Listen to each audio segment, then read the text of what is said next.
नमस्कार दोस्तों, जय हिंद। चलिए आज के ऑप्शंस ट्रेडिंग का एनालिसिस देख लेते हैं। अगर आज हम बैंक निफ्टी में देखें तो हमें बैंक निफ्टी में एक ज़बरदस्त गैप अप ओपनिंग मिला हुआ है। लगभग 950 पॉइंट के आसपास का गैप अप ओपनिंग है। और अगर हम निफ्टी की बात करें तो निफ्टी में भी आप देख सकते हैं कि जो गैप अप ओपनिंग मिला हुआ है वो लगभग 350 पॉइंट के आसपास का गैप अप ओपनिंग मिला हुआ है। तो बैंक निफ्टी और निफ्टी दोनों में ही गैप अप तो ज़बरदस्त है। तो जब बहुत अच्छा गैप अप ओपनिंग होता है तो मैंने आपको मेरे ख्याल से मेरे पहले या दूसरे वीडियो में ही बता दिया था कि बहुत अच्छे गैप अप ओपनिंग में मार्केट उतनी आसानी से गिरता नहीं है। लेकिन इसका मतलब ये नहीं है कि डायरेक्टली ट्रेड ले लिया जाए। उस तरह का प्राइस एक्शन बनने का वेट भी करना जरूरी होता है। तो क्या उस तरह का प्राइस एक्शन बनाया है? तो आप देखिए कि निफ्टी में ओपनिंग के साथ साथ ही इतना जबरदस्त ग्रीन कैंडल बना दिया इसने। ये जो ग्रीन कैंडल बना है लगभग 135 पॉइंट के आसपास का ग्रीन कैंडल बना हुआ है। और अगर हम इसी टाइम पर निफ्टी की बात करें, सॉरी बैंक निफ्टी की बात करें, तो आप देख सकते हैं कि बैंक निफ्टी में भी जो फर्स्ट कैंडल बना हुआ है वो लगभग लगभग 320 पॉइंट के आसपास का बना हुआ है। तो दोनों में जो फर्स्ट कैंडल बना है वो जबरदस्त ग्रीन कैंडल बना हुआ है और ऊपर से बहुत अच्छे गैप अप के बाद बना हुआ है। तो ऐसे केस में मार्केट के ऊपर जाने का चांस तो था। लेकिन प्राइस एक्शन बनाया क्या, तो देखते हैं प्राइस एक्शन बनाया या नहीं। तो आप देखिए, जैसे ही इसने इतना बड़ा ग्रीन कैंडल बनाया और ग्रीन कैंडल बना करके ये तो दिखा चुका, ये ब्रेकआउट तो कर चुका था। आप देखिए, यहाँ ग्रीन कैंडल बनाने के बाद निफ्टी में एक साइकोलॉजिकल लेवल था 24,500 का। इस वाले साइकोलॉजिकल लेवल का ब्रेकआउट कर चुका था मार्केट। और ब्रेकआउट करने के बाद अगर हम बैंक निफ्टी में चलें तो बैंक निफ्टी में जरा ध्यान दीजिएगा। यहाँ देखिए इतना बड़ा ग्रीन कैंडल बना। और ग्रीन कैंडल बनने के बाद यहाँ आप देख सकते हैं कि एक रेड कैंडल बना दिया, यानी कि ये रिजेक्शन शो करने लगा। और बैंक निफ्टी में ऊपर एक साइकोलॉजिकल लेवल था 55,000 का। तो ये जो 55,000 का साइकोलॉजिकल लेवल है, इसके नीचे अगर मार्केट रेड कैंडल बनाएगा तो कौन एक्टिवेट होने की कोशिश करेंगे? जाहिर सी बात है, सेलर्स एक्टिवेट होने की कोशिश करेंगे। और अगर सेलर्स एक्टिवेट होंगे तो उनके एसएल मार्केट को ये वाले जो साइकोलॉजिकल लेवल है, इस वाले साइकोलॉजिकल लेवल के ऊपर ऊपर मिलने वाले थे। तो इसमें मार्केट के ऊपर जाने का चांस तो लग रहा था।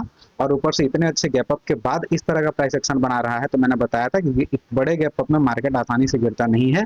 तो मार्केट के ऊपर जाने का चांस और भी बढ़ जाता है। तो ऐसे केस में आप क्या कर सकते हैं, यहाँ जैसे ही एक ग्रीन कैंडल बना तो आप अप साइड के लिए ट्रेड प्लान कर सकते थे और आपको टारगेट भी आराम से मिल जाता।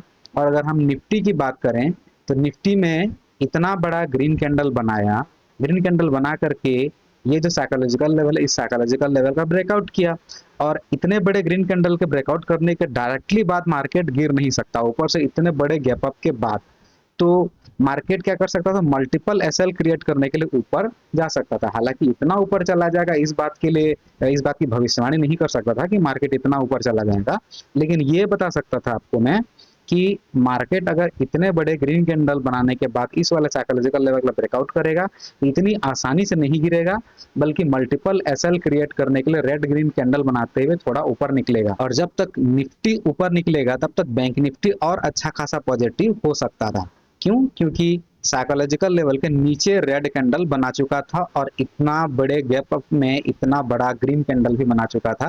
तो ऐसे में बैंक निफ्टी के ऊपर जाने का चांस तो था। तो ऐसे केस में क्या कर सकते थे आप, यहाँ एक ग्रीन कैंडल बनने के बाद अप साइड के लिए ट्रेड प्लान कर सकते थे। अगर आप यहाँ कहीं से ट्रेड लेते तो आप देख सकते हैं कि ये जो मोमेंटम मिला हुआ है आपको, अगर आप यहाँ तक भी वेट करते तो 188 पॉइंट आप देख सकते हैं। यहाँ तक के मोमेंटम में 188 पॉइंट का मोमेंटम है। अगर यहाँ तक देखें तो आप देख सकते हैं कि जो मोमेंटम है वो लगभग 270 पॉइंट के आसपास का मोमेंटम है। तो आपको आराम से अपना टारगेट मिल सकता था। और टारगेट मिलने के बाद बैंक निफ्टी ऊपर जाए नीचे जाए चाहे कहीं ना जाए, उससे आपको क्या लेना देना, बस आपको अपना टारगेट मिल जाना चाहिए। उसके बाद मार्केट चाहे जो भी करे उससे आपको कोई लेना देना नहीं होना चाहिए। तो इस तरह से आज का ट्रेड प्लान किया जा सकता था।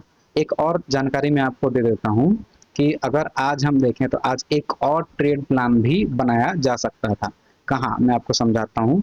ये देखिए, जब बैंक निफ्टी इतना अच्छा ऊपर निकल गया था, इतना अच्छा ऊपर निकल गया और उसके बाद जब यहाँ से ये रिजेक्शन ले रहा था, तब ये वाला साइकोलॉजिकल लेवल का ये ब्रेकडाउन नहीं करता।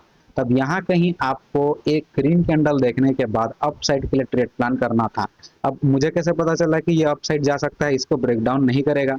तो उसका आंसर आपको यहाँ देखने को मिलेगा ये देखिए जो साइकोलॉजिकल लेवल है, इस वाले साइकोलॉजिकल लेवल को ये मल्टीपल टाइम ब्रेकडाउन दे चुका है। ये देखिए ये देखिए ये वाला ये वाला ये वाला देखिए ये वाला देखिए ये वाला देखिए, तो मल्टीपल टाइम क्या कर चुका है यहाँ पे, इस वाले साइकोलॉजिकल लेवल का ब्रेकडाउन हो चुका है।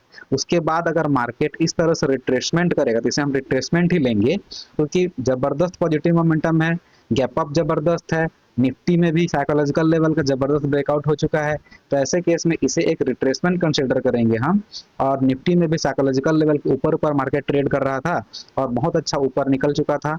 तो ये जो यहाँ पे मोमेंटम आपको दिख रहा है, ये असल में सेलर्स को एक्टिवेट करने का मोमेंटम है, क्योंकि लोगों को लगेगा कि ये वाला जो साइकोलॉजिकल लेवल है इसको अब ब्रेक करने वाला है।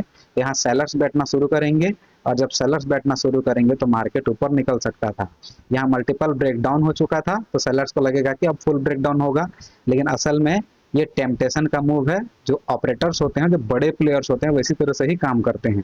तो यहाँ कहीं आपको एक ग्रीन कैंडल देखना था, उसके बाद आपको अप साइड के लिए ट्रेड प्लान करना था। रीजन मैंने बता दिया, क्योंकि साइकोलॉजिकल लेवल का मल्टीपल टाइम ब्रेकडाउन हो चुका है, बहुत जबरदस्त पॉजिटिव मोमेंटम है, और ऊपर से गैप अप भी बहुत अच्छा खासा मिला हुआ है। तो इस तरह से आज 2 ट्रेड मिल सकते थे। अगर आपको एसएल हंटिंग सीखना है तो मेरे साथ जुड़े रहिए, लाइक शेयर और सब्सक्राइब करना बिल्कुल मत भूलिएगा, बेल आइकन प्रेस कर दीजिएगा ताकि आपको सारे अपडेट्स लगातार मिलते रहें। मिलते हैं किसी और वीडियो में।